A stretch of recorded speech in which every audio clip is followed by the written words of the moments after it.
me and my RPG, hurrah, hurrah. We'll guarantee my liberty, hurrah, hurrah. Mexicans I will underpay, with roses they will strew the way, and we'll all feel great when money comes marching home. De un artículo más extenso que ya está disponible en mi sitio web. Así que si vais a anchopper.com, veréis que se ha publicado hoy. Así que podéis leer todo esto. Y mucho más de lo que voy a presentar aquí. El artículo fue escrito como un capítulo de un libro que fue iniciado por Tom DeLorenzo sobre la guerra y las visiones revisionistas de la guerra. Y bueno, para describir a grandes rasgos de qué trata mi tema. Bueno, entonces todos los estados son el resultado de guerras y los estados siempre están inclinados a entrar en guerra, pero normalmente se hace una diferenciación entre dos tipos ideales de guerra. Por un lado tenemos guerras monárquicas y por otro lado tenemos guerras democráticas. Las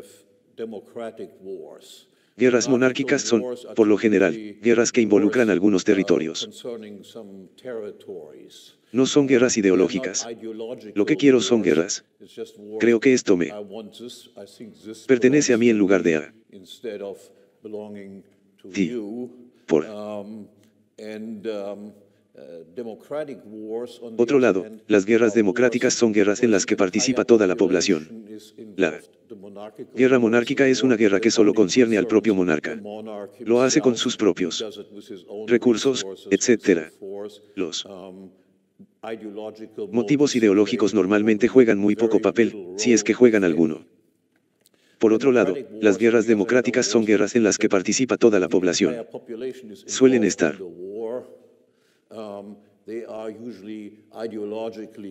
motivadas ideológicamente y, al final de la guerra, si un bando gana, el otro pierde. Porque se trató de una guerra ideológica que involucró a toda la población. El castigo suele ser una forma colectiva de castigo, mientras que en las guerras monárquicas, con frecuencia y de ninguna otra manera, simplemente el terrateniente cambiaba, por así decirlo, sin que esto tuviera mayor efecto en el resto de la población. El cambio de guerras monárquicas a guerras democráticas se produjo básicamente con la Revolución Francesa. Desde la Revolución Francesa, la mayoría de las guerras han sido guerras democráticas y el bando perdedor en estas guerras tiene que recibir algún tipo de castigo colectivo como malas personas que estaban en el bando equivocado.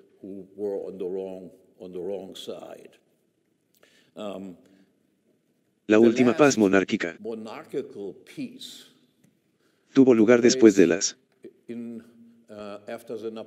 guerras napoleónicas y se llevó a cabo en el Congreso de Viena en 1814. Así que, después de que Napoleón fuera derrotado por el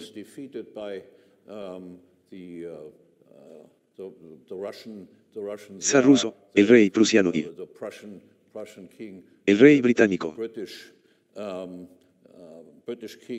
y los Habsburg, la conclusión de esa guerra fue simplemente que Francia recuperó las fronteras de 1789, tal como eran antes de que comenzaran las guerras napoleónicas. Napoleón fue enviado al exilio. Los franceses tuvieron que restaurar a los Borbones al trono. Hubo que pagar una pequeña compensación y en los tratados de paz, el representante de Francia pudo participar activamente en la definición de las condiciones y los términos de la guerra.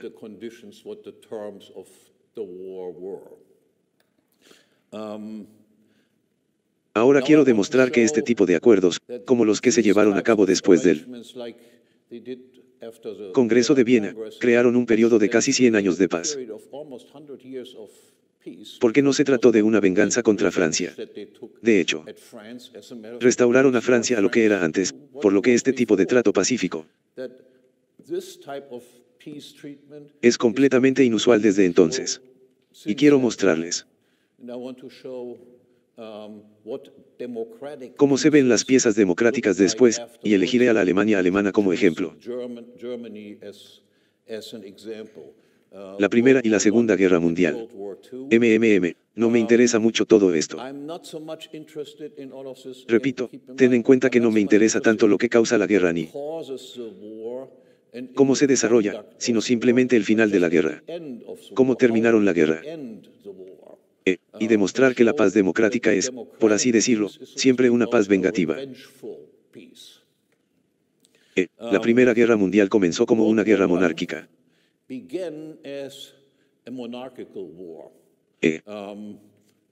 Las partes en disputa tenían básicamente intereses territoriales. Intereses territoriales contrapuestos. Pero terminó siendo una guerra democrática y una guerra de venganza que culminó con la venganza contra los perdedores. Eso sucedió por dos razones. Por un lado, Estados Unidos entró en la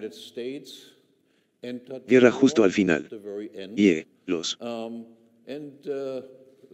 rusos zare tuvieron que abdicar y finalmente fueron asesinados. Si analizamos el costo de la guerra, hubo 20 millones de muertos y 20 millones de heridos. La paz que se ofreció al bando perdedor, es decir, Alemania y Austria, Hungría, esencialmente, y también Turquía de su lado, mientras que del otro lado estaban Gran Bretaña, Estados Unidos y Francia. Inicialmente parecía tratarse de un texto donde no se trataba de una rendición incondicional por parte de los alemanes. Wilson, el presidente de los Estados Unidos, tenía sus 14 puntos, donde prometió que no habría venganza, que no habría demandas territoriales. Y todo eso. Y Lloyd George, el primer ministro de Inglaterra en aquel momento, dijo cosas similares. Bajo estas condiciones, los alemanes se rindieron, pero tan pronto como se rindieron, cambiaron inmediatamente esta promesa, no será una rendición incondicional, pero los trataremos como caballeros.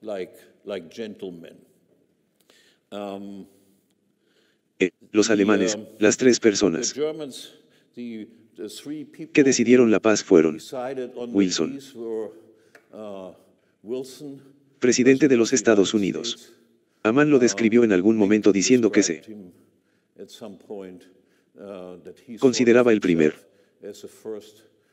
candidato para la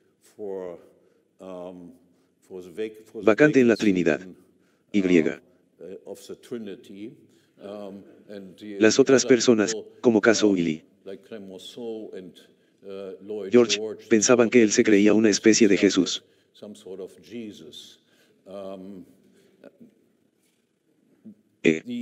Lloyd George fue descrito por los demás participantes en las negociaciones de paz como un aspirante a Napoleón, y Clemenceau se caracterizó por el hecho de que, por encima de todo, odiaba a los alemanes. Y ¿qué decidieron? En primer lugar, en las negociaciones de paz, la parte perdedora ni siquiera fue invitada a la conferencia. Por el contrario, mientras que Talon desempeñó un papel importante en el Congreso de Viena, el bando perdedor Simplemente fue invitado a firmar lo que hubieran propuesto sin tener nada que decir. Lo que decidieron fue que Alemania era la única parte culpable en la guerra.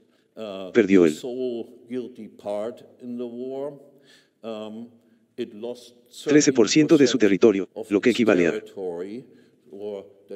unos 7 millones de alemanes. Alemania fue desmilitarizada.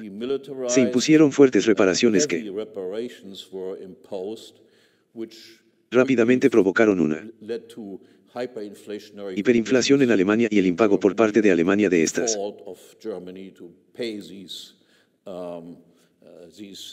demandas de reparación. Hungría, por ejemplo, fue despojada del 70% de su territorio y perdió 3 millones de habitantes a manos de otros países. Austria quedó reducida a 2/3 de la población alemana y del antiguo territorio y 3 millones de personas fueron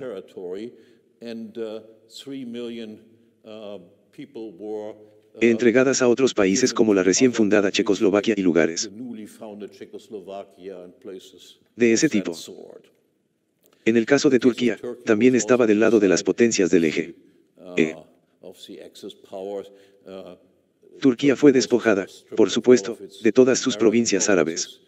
Pero hay una historia interesante detrás de eso. Turquía fue el único país que se resistió entonces a la invasión de Grecia, que fue alentada por los británicos.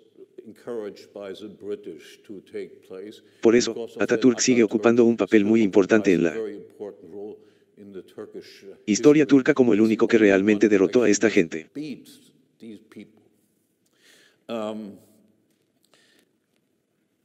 En cuanto a otros cambios, todas las fronteras de Europa fueron rediseñadas como resultado de estos tratados de paz, casi siempre en violación del principio que Wilson promovió de la autodeterminación. Checoslovaquia, por ejemplo, tenía a los alemanes como el segundo grupo más numeroso. Había más alemanes en Checoslovaquia que eslovacos.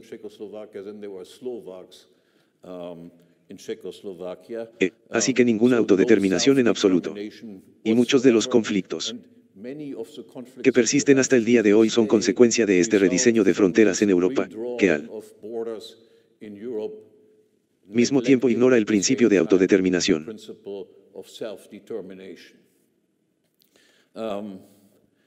Los monárquicos fueron expulsados. El emperador ruso, el emperador austríaco, el emperador alemán, y también el sultán de Turquía tuvieron que abdicar.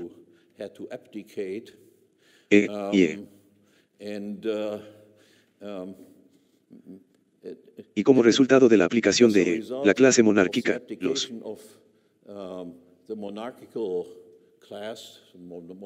gobernantes monárquicos, los gobernantes democráticos y republicanos, fueron llevados al poder.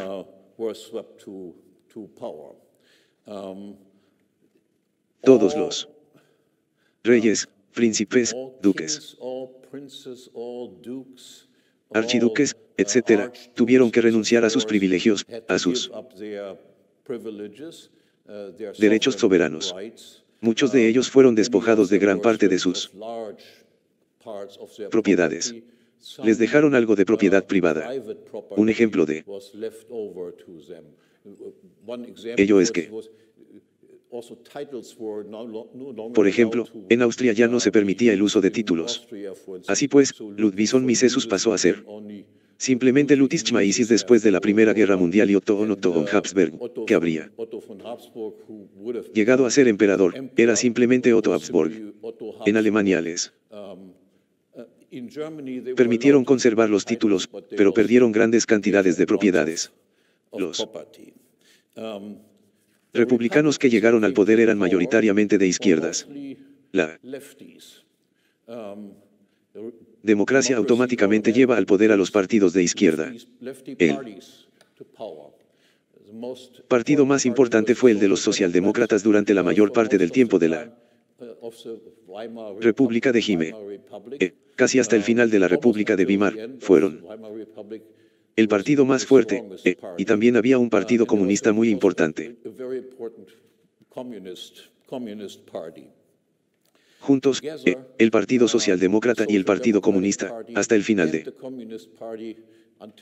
la República de Weimar, combinados, obtuvieron aproximadamente el 35% de los votos, y los llamados partidos burgueses, que no estaban comprometidos con los objetivos marxistas, también se movieron cada vez más hacia la izquierda, y todos los partidos se movieron cada vez más hacia una dirección nacionalista,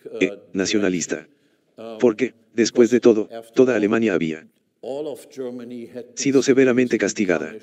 Así que se volvieron más nacionalistas.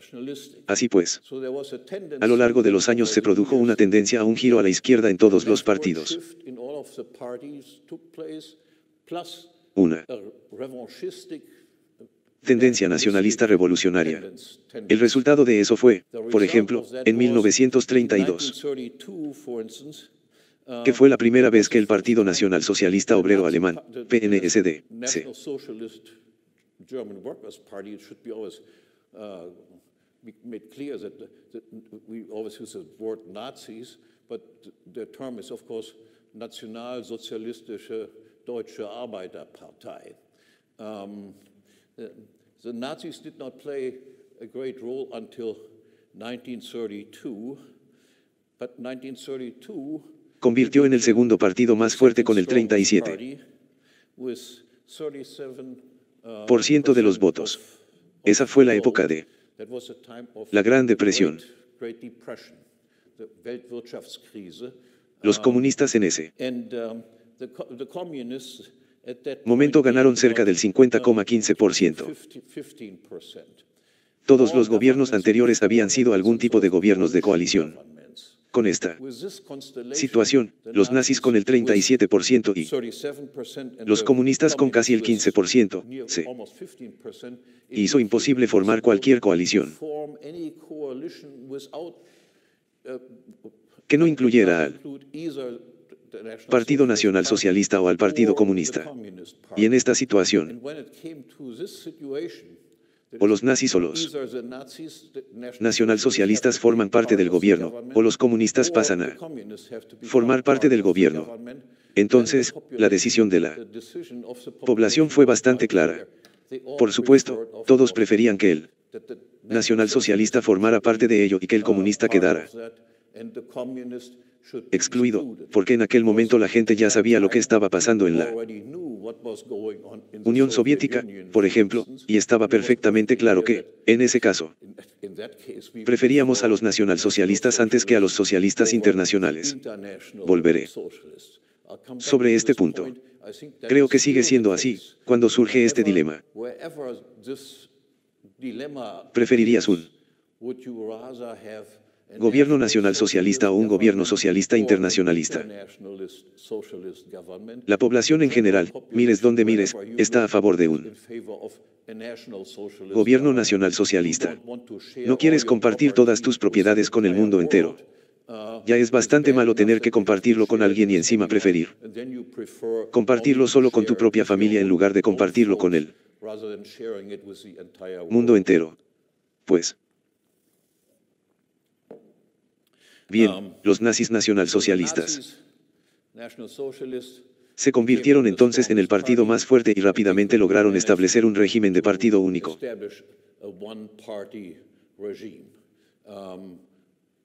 Fue fácil para los votantes del Partido Socialdemócrata.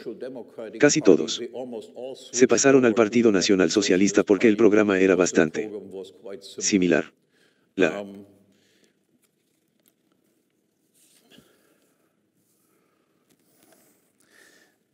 política de Hitler entonces era,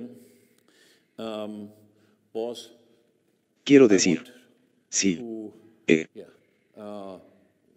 Deshágase del Tratado de Versailles y de la determinación que hicieron allí. Primero, remilitarizó Renania,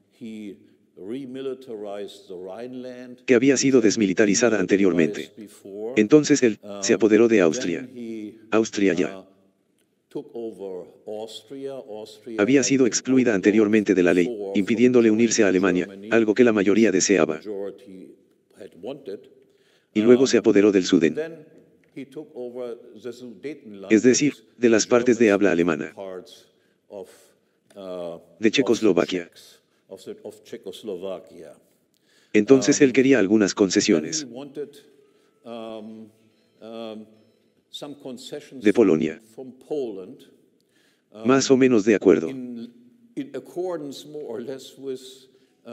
con la idea wilsoniana de autodeterminación, porque allí vivían muchos alemanes que querían formar parte de Alemania. Él. Después de que Polonia resultara ser bastante intranquila en este sentido, alentada por el hecho de que tenían algún tratado con Inglaterra y Francia, Hitler invadió Polonia y, a raíz de eso, Gran Bretaña y Francia declararon la guerra a Alemania. Pues esta vez solo tuvimos un periodo de paz muy breve. En 1939 comienza la Segunda Guerra Mundial. Recuerden los 100 años de paz después de este Tratado de Paz monárquico en el Congreso de Viena, solo 30 años después del castigo vengativo a Alemania tras la Primera Guerra Mundial. El objetivo de Hitler era evitar cualquier guerra con Inglaterra, y la guerra relámpago alemana comenzó. Después de que Gran Bretaña y Francia declararan la guerra a Alemania, la guerra relámpago alemana duró solo unos meses y Francia capituló. Hitler pensaba entonces que todo habría terminado. Ofreció la paz a Inglaterra, aunque todavía quedaban muchas tropas británicas en el continente, ni siquiera las persiguieron. Les permitieron escapar. Incluso en aquel momento, habría sido fácil derrotar también a las tropas británicas en el continente europeo. El objetivo de Hitler era, por supuesto, Rusia, de acuerdo con lo que él había dicho, que necesitaba una victoria para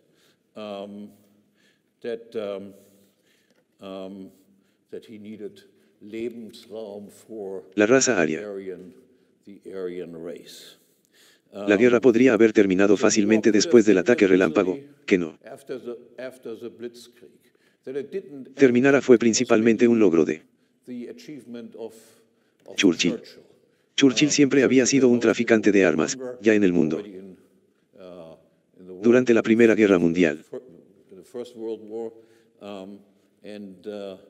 Churchill también logró persuadir a Roosevelt para que acudiera en su ayuda, y Roosevelt estaba ansioso por entrar en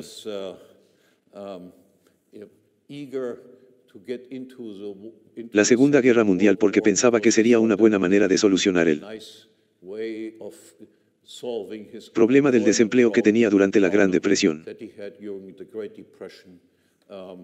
en Estados Unidos.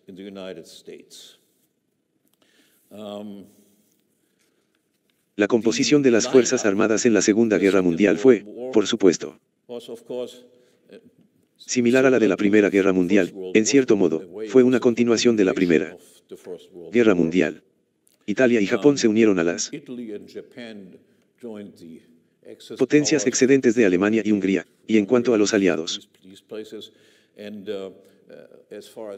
estos eran nuevamente Estados Unidos, Inglaterra, Francia y Curiosamente, también la Unión Soviética.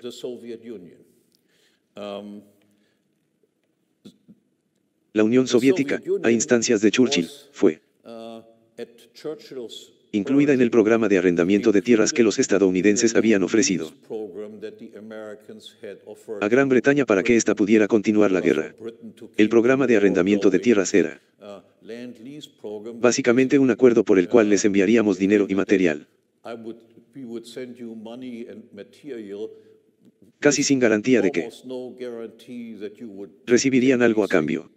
Incluyeron a la Unión Soviética en este programa de arrendamiento de tierras, a pesar de que Churchill, y quizás en menor medida también Roosevelt, sabían muy bien qué tipo de régimen existía en ese momento en la Unión Soviética. Curiosamente, la Unión Soviética también invadió Polonia apenas una semana después que los alemanes, pero no se declaró la guerra contra la Unión Soviética a pesar de que acababan de hacer exactamente lo mismo que había llevado a Gran Bretaña y Francia a declarar la guerra a Alemania, es decir, invadir Polonia. Si observamos ahora el final de las guerras, como dije, ese era el objetivo principal aquí, discutir el final de las guerras. Esta vez, las tres personas que decidieron cómo terminaría esa guerra. Por cierto, hubo entre 70 y 85 millones de muertos al final de la Segunda Guerra Mundial, en su mayoría civiles. Esta vez fue Roosevelt, y luego, tras la muerte de Roosevelt, Truman, Churchill y Stalin, y se reunieron. Las reuniones más importantes se celebraron en Yale y en Potsdam. Y lo que decidieron. También debo mencionar que la administración Roosevelt estaba fuertemente infiltrada, por ejemplo, por comunistas. Harry Hopkins fue uno de los asesores más importantes de Roosevelt, quien posteriormente fue claramente identificado como comunista, y Harry Dexter White también era comunista y desempeñó un papel muy importante en la administración de Roosevelt. Eso explica en cierta medida la gran simpatía que sentían por la Unión Soviética, a pesar de que era el régimen más sanguinario de la época. En Alemania, tal vez, mataron a unos miles de personas en tiempos de paz. El número de personas asesinadas en ese momento en tiempos de paz en la Unión Soviética fue de aproximadamente 20 millones. Entonces, el resultado de esta alianza que hicieron fue que, como saben, toda Europa Central cayó durante casi 50 años bajo el dominio comunista. Esto es algo que Europa Central le debe, en particular, a Churchill y a Roosevelt. Pues, una vez más, los mapas de Europa fueron completamente rediseñados como consecuencia. La división entre Occidente y Oriente surgió. La parte oriental de Europa Central y Europa del Este quedaron bajo control comunista, y la parte occidental, el bloque occidental, quedó bajo el control de Inglaterra, Francia y Estados Unidos, pero en última instancia, por supuesto, como país más importante, Estados Unidos. En Alemania, en este momento, no se ofrecieron negociaciones de paz en ningún momento. Así pues, insistieron en la rendición incondicional. Se a quarter of the territory Perdió una cuarta parte del territorio de Alemania anterior a la guerra. was Unos lost. 17 millones de alemanes fueron expulsados de lugares donde habían vivido durante cientos de años. Entre 3 y 5 millones de estas personas que habían sido expulsadas de sus antiguos hogares murieron como consecuencia de tener que huir de ellos. Los rusos. Alemania quedó entonces dividida básicamente en dos partes. Una parte estaba ocupada por los soviéticos y la otra por las tres potencias occidentales. Los soviéticos, bueno, tomaron todo lo que era valioso y transportable y lo trasladaron simplemente a la Unión Soviética. Los estadounidenses en particular, las otras potencias occidentales expropiaron a los alemanes y tomaron el control de todo lo que aún quedaba en pie.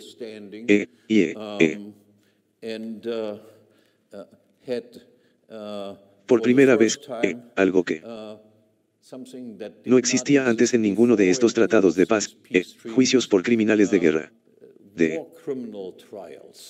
Nuevo, después de la Primera Guerra Mundial, por ejemplo, aunque algunas personas habían dicho que el Kaiser debía ser ahorcado y el sultán asesinado, y todo lo demás.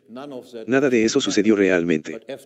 Pero después de la Segunda Guerra Mundial, se dio por primera vez una situación en la que no se dejó pasar el pasado, sino que se insistió en el castigo de las personas. El más famoso fue el juicio de Nuremberg, donde creo que 17 personas fueron condenadas a muerte. Y ese juicio fue una farsa. Incluso el senador Taft en Estados Unidos dijo en ese momento que se trataba de una injusticia flagrante. Era increíble qué tipo de pruebas se utilizaron. El principal fiscal de los rusos, por ejemplo, era el mismo que había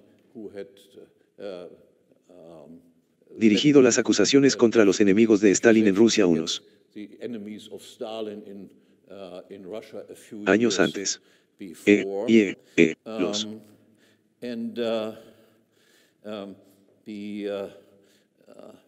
estadounidenses, las potencias occidentales, ocupaban ahora todos estos territorios. Recuerda que después de la Primera Guerra Mundial no hubo ninguna ocupación de Alemania, salvo una pequeña parte durante un breve periodo de tiempo por parte de los franceses. Los estadounidenses, de hecho, retiraron sus tropas de vuelta a Estados Unidos. Así pues, Alemania no era un país ocupado a pesar de haber perdido la guerra y gran parte de su territorio, etc. Sin embargo, después de la Segunda Guerra Mundial, los bandos vencedores nunca se marcharon. Los rusos permanecieron en Alemania Oriental hasta 1990 y luego se retiraron. Los estadounidenses se quedan hasta el día de hoy. Hay tropas en Alemania, en bases militares con armas atómicas estacionadas en Alemania. Así pues, Estados Unidos no solo no se retiró de Alemania, sino que toda Europa siguió siendo un lugar donde hay tropas estadounidenses estacionadas hasta el día de hoy. Gran Bretaña y Francia se convirtieron en potencias de segundo orden, y Estados Unidos se convirtió en la única potencia occidental dominante. Ahora bien, los estadounidenses, por supuesto, tenían un plan sobre qué hacer con Alemania. No hicieron nada después de la retirada de la Primera Guerra Mundial. Básicamente dejaron a los alemanes en paz. Pero esta vez tenían planes. ¿Qué hacer con los alemanes? Así pues, y estos planes consistían en primer lugar en que Alemania debía estar descentralizada. Eso se hizo fácilmente. El estado más importante de Alemania era Prusia, y Prusia era considerada el centro de todo el mal alemán. Así pues, Prusia simplemente se disolvió y se creó una nueva organización de estados alemanes. Entonces, el plan había sido inicialmente la desindustrialización de Alemania. Por ejemplo, el plan Morgenthau proponía que Alemania se convirtiera en una especie de país agrícola con una población campesina. Rápidamente se dieron cuenta de que eso no funcionaría porque, como era de esperar, se producirían hambrunas masivas. Si una población tan grande como esta no pudiera mantenerse, Alemania quedaría completamente desindustrializada y solo quedaría un país campesino. Como se dieron cuenta de que no podían vender eso en el mercado interno y que habría una hambruna masiva de alemanes, renunciaron a ello y permitieron que Alemania se reindustrializara hasta cierto punto, según las ideas económicas que se habían desarrollado durante el periodo del New Deal en los Estados Unidos.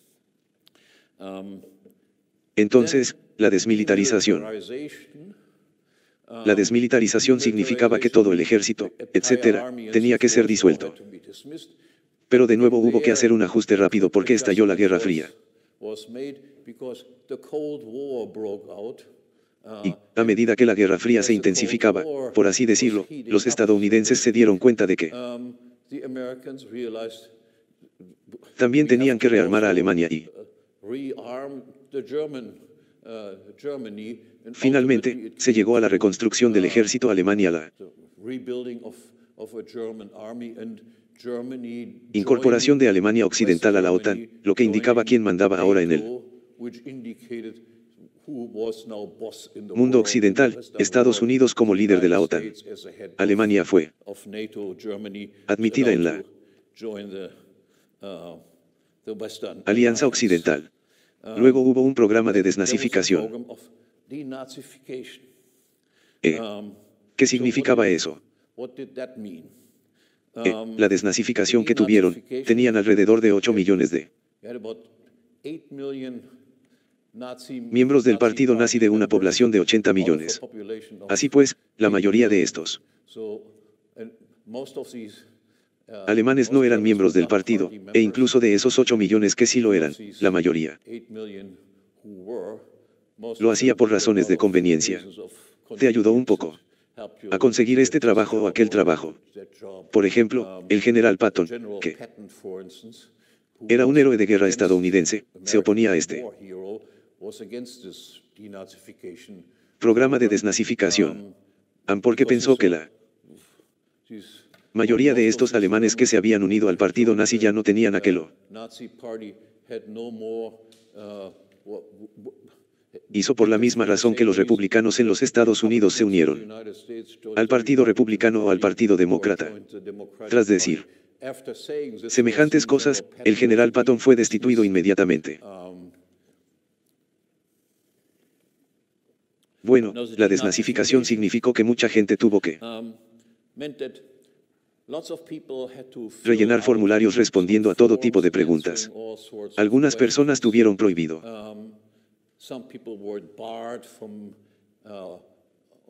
ejercer ciertas ocupaciones durante un periodo de tiempo. Fueron categorizados en diferentes grados de ser criminales o ser colaboradores y demás. Después de un tiempo, a algunos de ellos se les permitió reincorporarse a la vida pública porque, de nuevo, se podía recurrir incluso a antiguos nazis, ya que durante el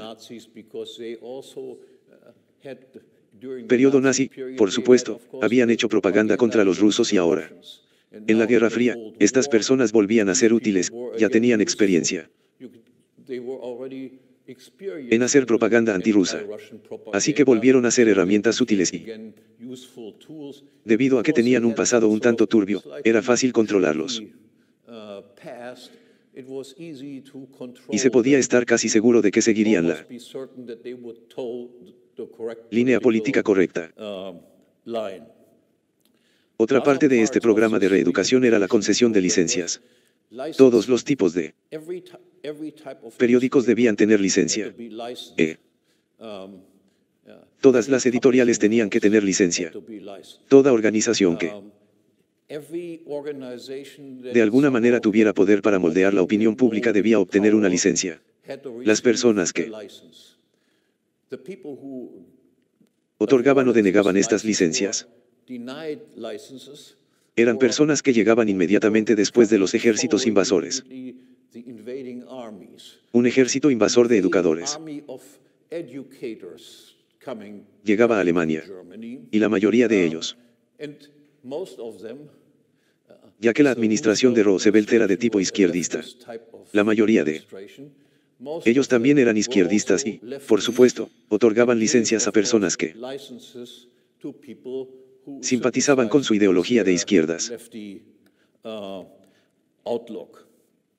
Todo el sistema educativo fue reestructurado. Todos los libros de texto debían estar autorizados para que se contara la historia correcta. Educación cívica. O estudios sobre minas, que era un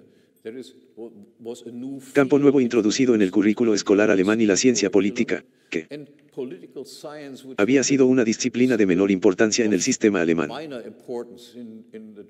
antes de que la ciencia política se convirtiera en un departamento instalado en todas las universidades. El departamento de ciencias políticas tenía básicamente la tarea de formar buenos demócratas.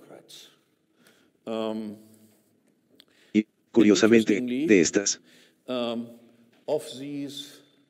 personas recién licenciadas y de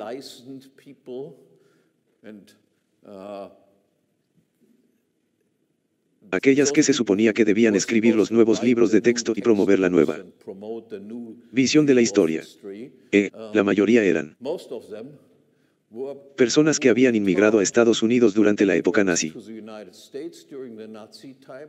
y que ahora habían regresado a Alemania, y por supuesto eran predominantemente judíos de izquierda. Bueno, ahora quiero decir unas palabras sobre qué tipo de personas eran esas. Y aquí llego a la Escuela de Frankfurt, cuál es, por supuesto, una escuela famosísima en Alemania, porque fueron los principales educadores, los principales reeducadores en Alemania, que regresaron a Alemania y realizaron su trabajo. Permítanme entonces mencionar algunas cosas interesantes que pienso sobre esta escuela de Frankfurt, es decir, sobre las personas asociadas al llamado Instituto de Investigación Social, fundado en 1923 por dos judíos alemanes, uno de ellos, Manu B., que era comerciante de granos y aprendió su oficio en Alemania, y luego fue enviado por su futuro suegro a Argentina para continuar con su negocio allí. Y luego se independizó. Así que él se casó con la hija de su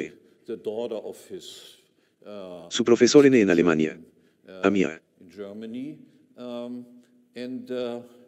Manu Beam se convirtió en el mayor comerciante de granos del mundo. En términos actuales, era multimillonario. Empleaba unas 30.000 personas y tenía 60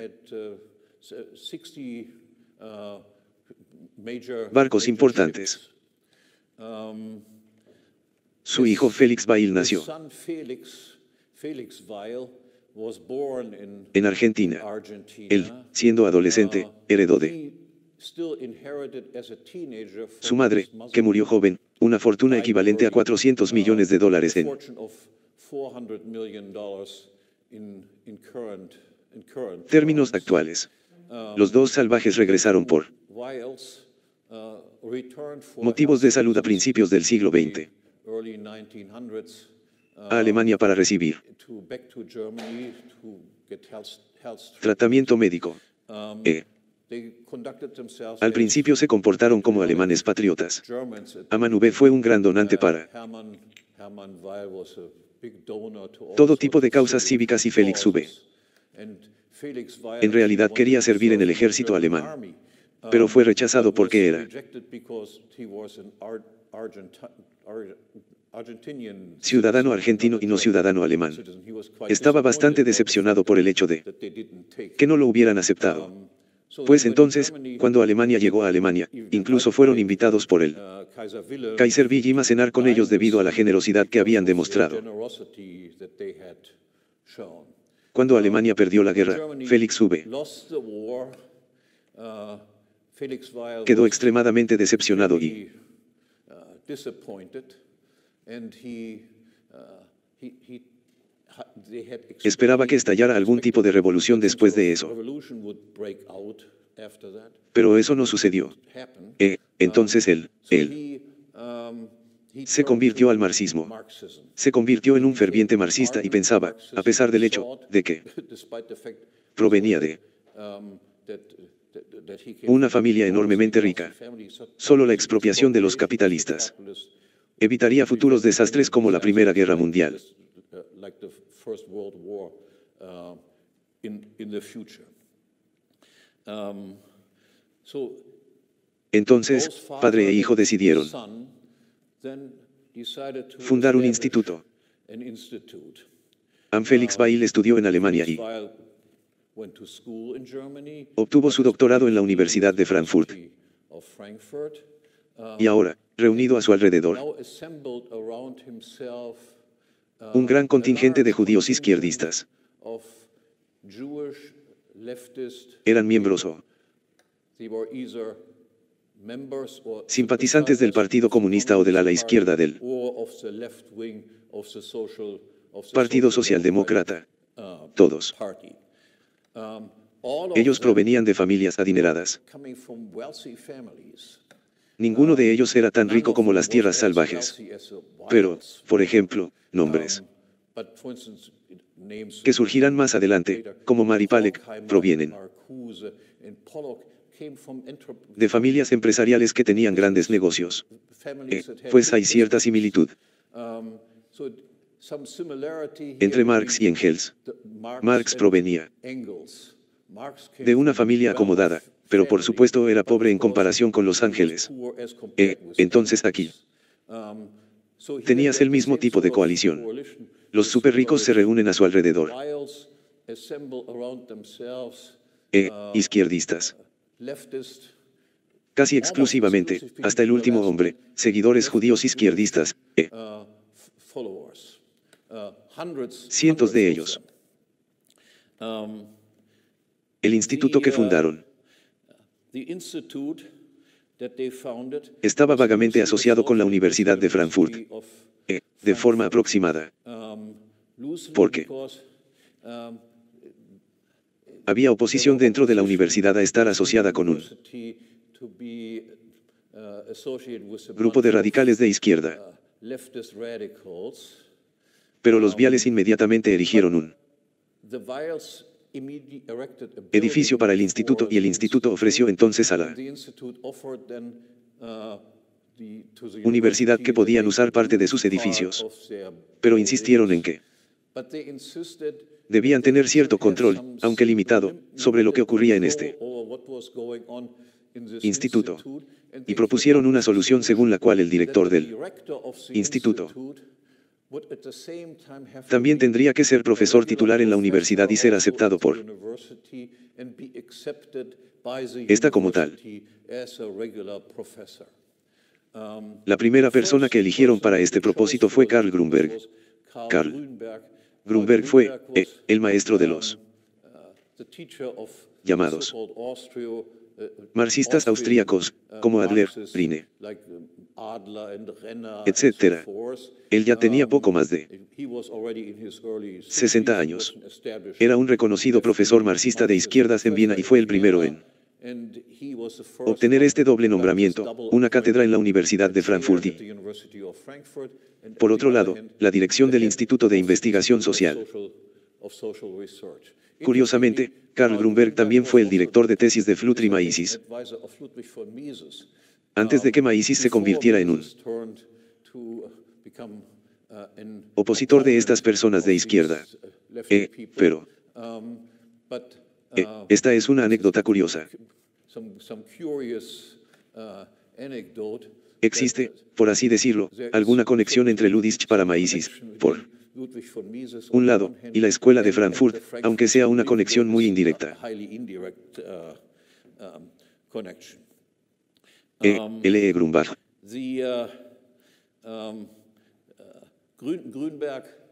Sufrió un derrame cerebral después de unos años y se retiró, y luego el siguiente director fue Max Horkheimer. Max Horkheimer fue un teórico, un filósofo y fue quien, en cierto modo, creó la imagen de la escuela de Frankfurt. Grünberg tuvo poca influencia en eso. Él era simplemente un historiador.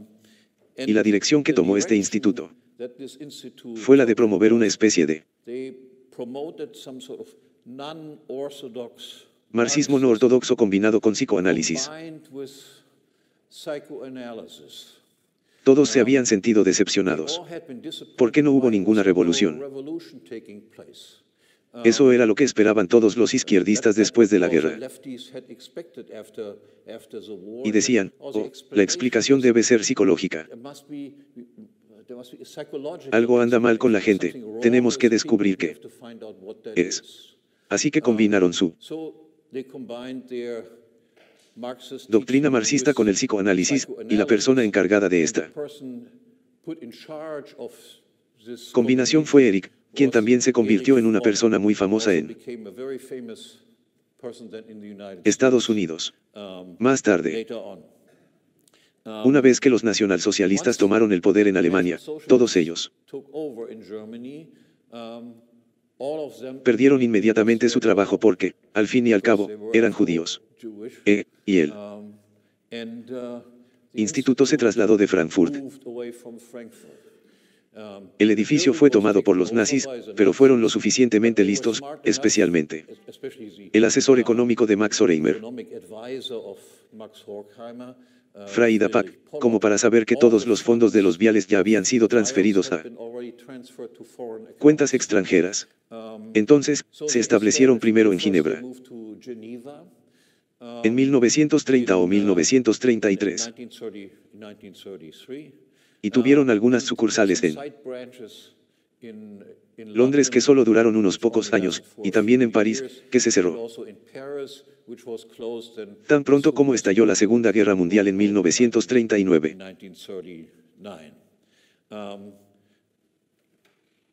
En Ginebra permanecieron solo por un periodo muy corto de tiempo. En 1934 se mudaron a los Estados Unidos. Habían establecido contactos con la Universidad de Columbia y la nueva escuela de investigación social en los Estados Unidos. Curiosamente,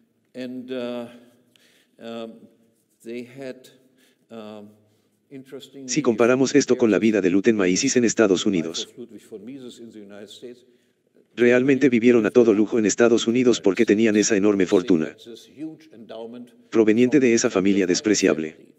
Por ejemplo, en Nueva York, Horkheimer, Adorno Pale Quimeres no solo tenían un apartamento, sino que también tenían un coche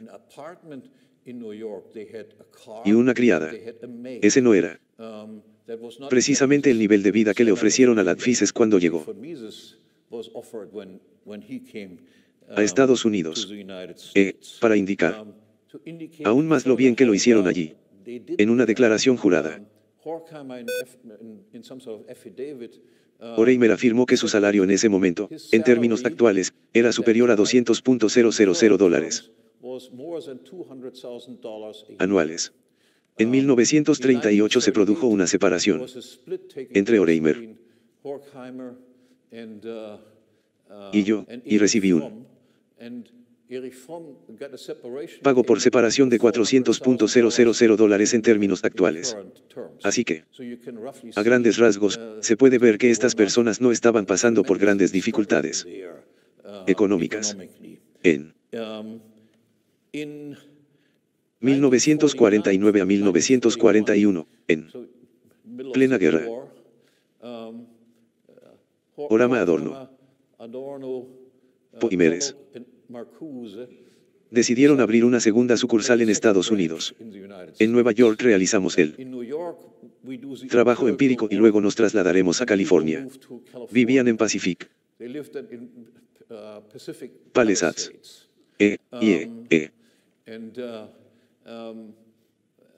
En Pacific Palisades, tenían entonces reuniones, por ejemplo, con Battleby y su círculo. Ellos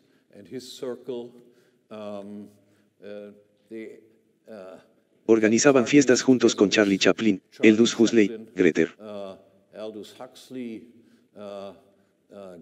Garbo y Ava Gardner. Como ves, diría que era una sociedad bastante buena en lo que respecta a las chicas. Bueno, Ava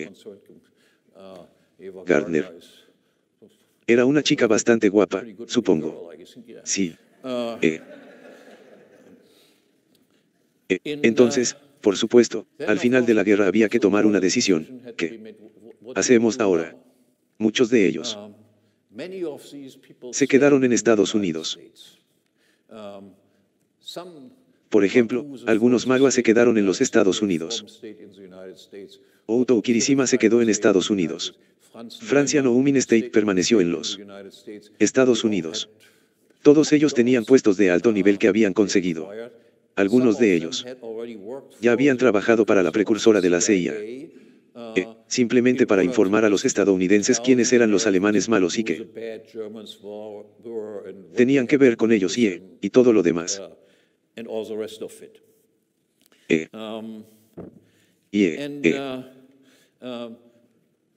Entonces es importante ver que desde 1934 la escuela de Frankfurt ejerció influencia también en los Estados Unidos. No se trata de un movimiento que existiera únicamente en Alemania, sino que también había intelectuales influyentes en Estados Unidos. Adorno, Horkheimer y Palek, los tres principales, regresaron a Alemania. Y ahora tenían la tarea de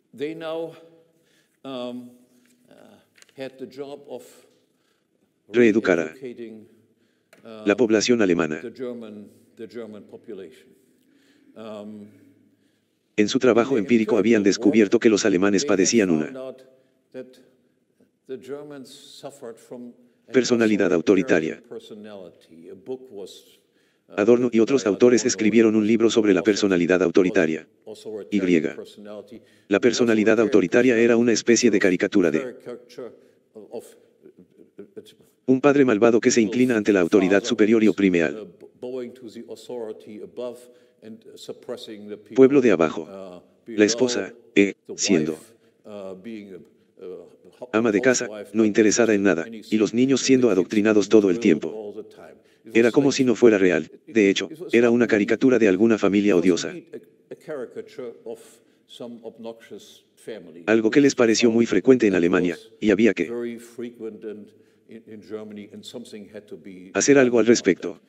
Lo que había que hacer al respecto era, por supuesto, una educación antiautoritaria que debía continuar. Ellos recordaron que todas estas instituciones habían sido autorizadas.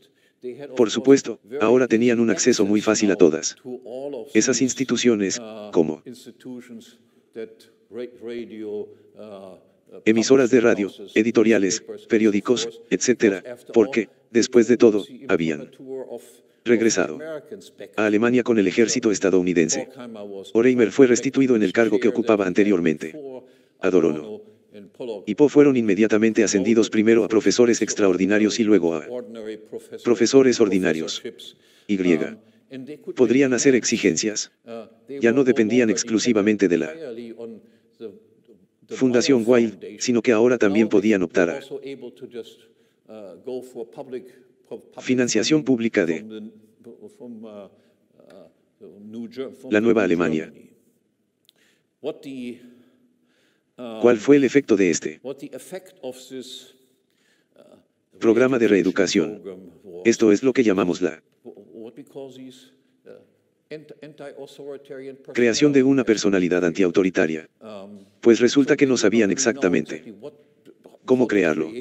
Es decir, describían bien cómo era la familia autoritaria, pero qué hacer al respecto no quedaba del todo claro. En cierto modo, eso significaba que cualquier tipo de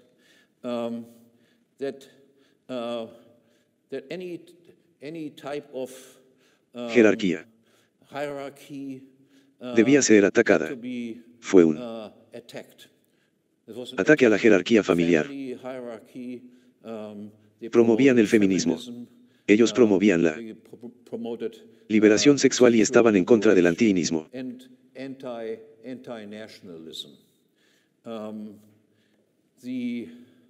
El resultado de este programa antiautoritario fue, en cierta medida, una sorpresa para Adorno y Horkheimer, ya que eran personas de carácter culturalmente conservador. De repente se encontraron, por ejemplo, con el Instituto de Investigación Social, que fue reconstruido inmediatamente después de la Segunda Guerra Mundial, y que estaba ocupado por estudiantes. Adorno y Jaime no podían creer que eso sucediera, aunque en cierto modo eso era lo que había sido su programa. En aquella época, cuando estudiaba en Frankfurt, presencié las conferencias de Adorno y vi con mis propios ojos cómo la liberación sexual, como resultado, provocaba que mujeres con los pechos al descubierto entraran en el atril de Adorno, avergonzándolo profundamente. Adorno se sentía impotente, quiero decir, algunas personas pueden manejar este tipo de situaciones con mucha facilidad, pero él no podía creer lo que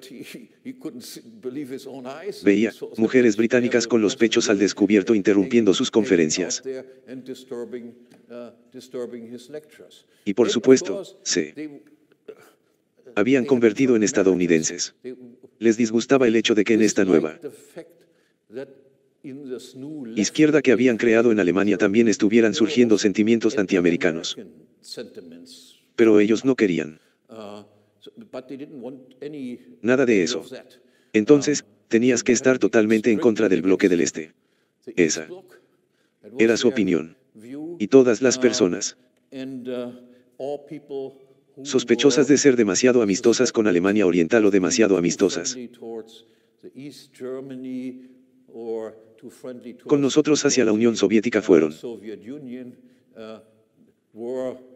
eliminadas del Instituto de Investigación Social. Y entonces, posteriormente, todo este movimiento por los derechos civiles se extendió a Alemania.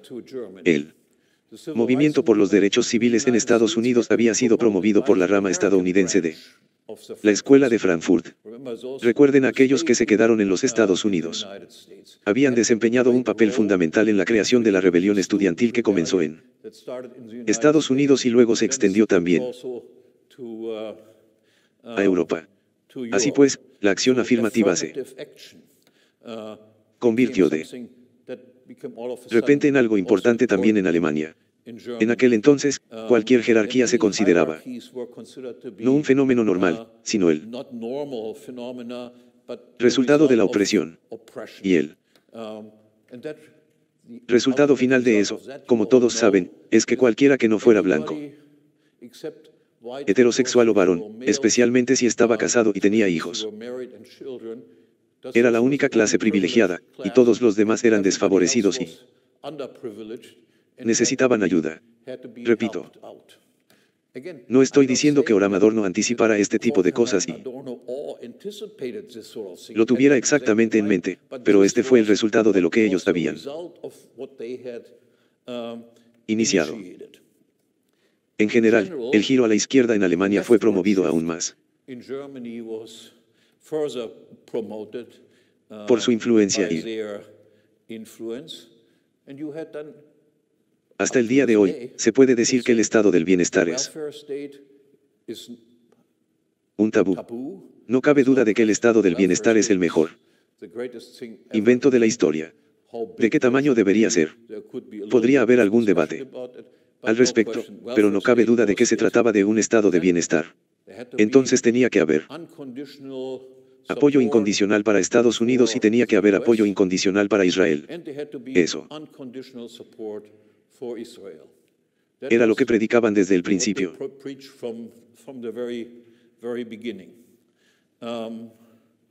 Y esto es precisamente lo que caracteriza la situación actual de Alemania. El estado del bienestar está en continuo crecimiento. Bueno, sea lo que sea que esté haciendo Estados Unidos. Actualmente en Ucrania o donde sea, Alemania debe ayudar y pagar. Haga lo que haga Israel, Alemania debe aceptarlo y pagar.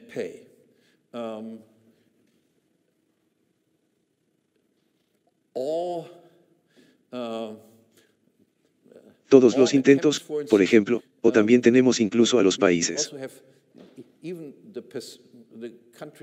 incluso al partido Los Verdes, que originalmente eran pacifistas, pero que mientras tanto se convirtieron en el partido más beligerante que existe en Alemania. También aprendí, con la transformación de Los Verdes en un partido beligerante, que a veces las mujeres pueden ser peores instigadoras de la guerra que los hombres. Los Verdes, el gran liderazgo de muchas mujeres involucradas en esto y también en otros partidos. Son ellos los que están más ansiosos por participar en la guerra, incluso más que otras partes. Bueno, sé. Podría decir que la transformación está casi completa, salvo que ha surgido un problema, la migración masiva, la invasión masiva de extranjeros de Europa. Como resultado, principalmente, de las maniobras militares estadounidenses en Oriente Medio y África, etc. De repente, millones de extranjeros llegaron a Europa y especialmente a Alemania, considerada el estado de bienestar más generoso.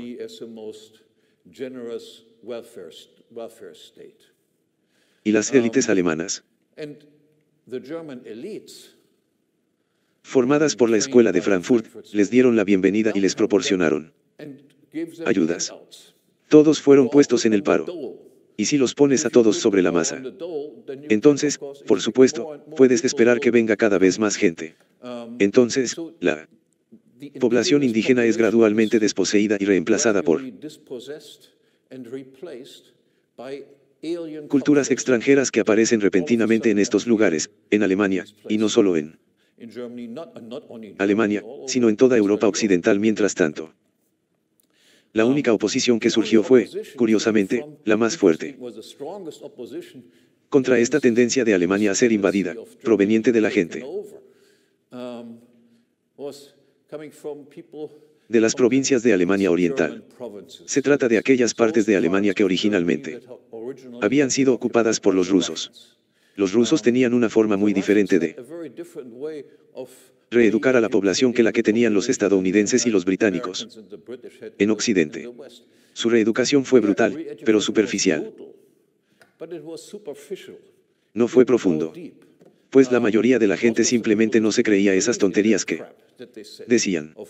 Claro, habla de lo internacional y todo eso, pero no eran socialistas interinternacionales.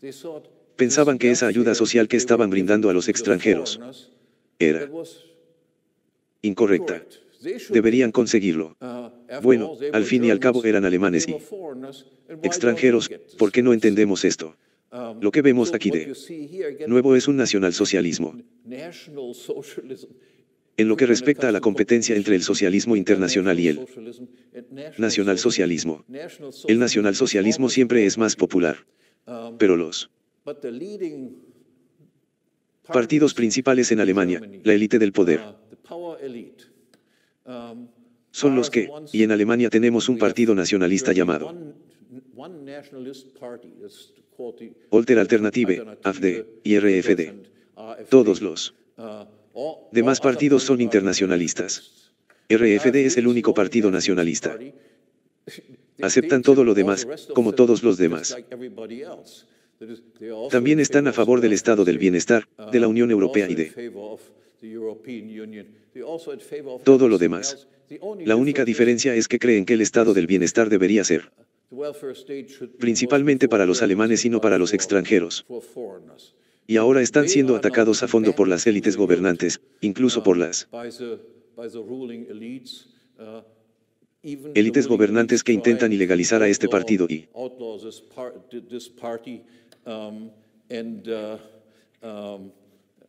llevarlos a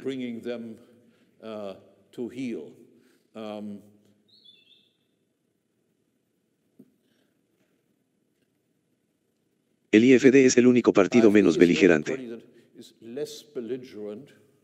que todos los demás, y la élite actualmente desea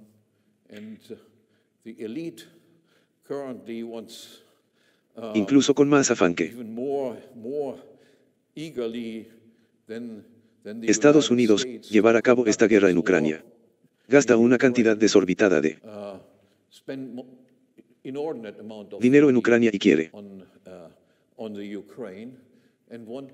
rearmar a Alemania. Y el lema ahora es: a menos que nosotros, los alemanes, volvamos a estar preparados para la guerra. Vienen los rusos. Vienen los rusos.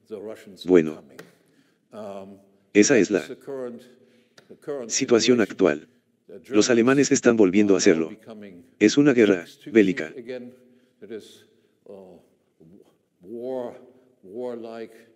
Porque de lo contrario los rusos, que recuerdan a los rusos, retiraron sus tropas de Alemania Oriental en 1990 a 1991, mientras que los estadounidenses permanecieron. Bueno, ahora, lo que nos dicen las élites es que, a menos que ayudemos a Ucrania hasta que muera el último ucraniano, en esa guerra, los rusos volverán a Berlín y tenemos que impedirlo a toda costa. Entonces, reintroducir el servicio militar obligatorio, y eso es lo único que deberíamos hacer. Con eso, gracias de nuevo. Como ya dije, pueden leer una versión mucho más elaborada de todo esto en mi sitio web y encontrar allí muchos más detalles interesantes de los que he podido presentar aquí de forma un tanto divagante. Muchas gracias.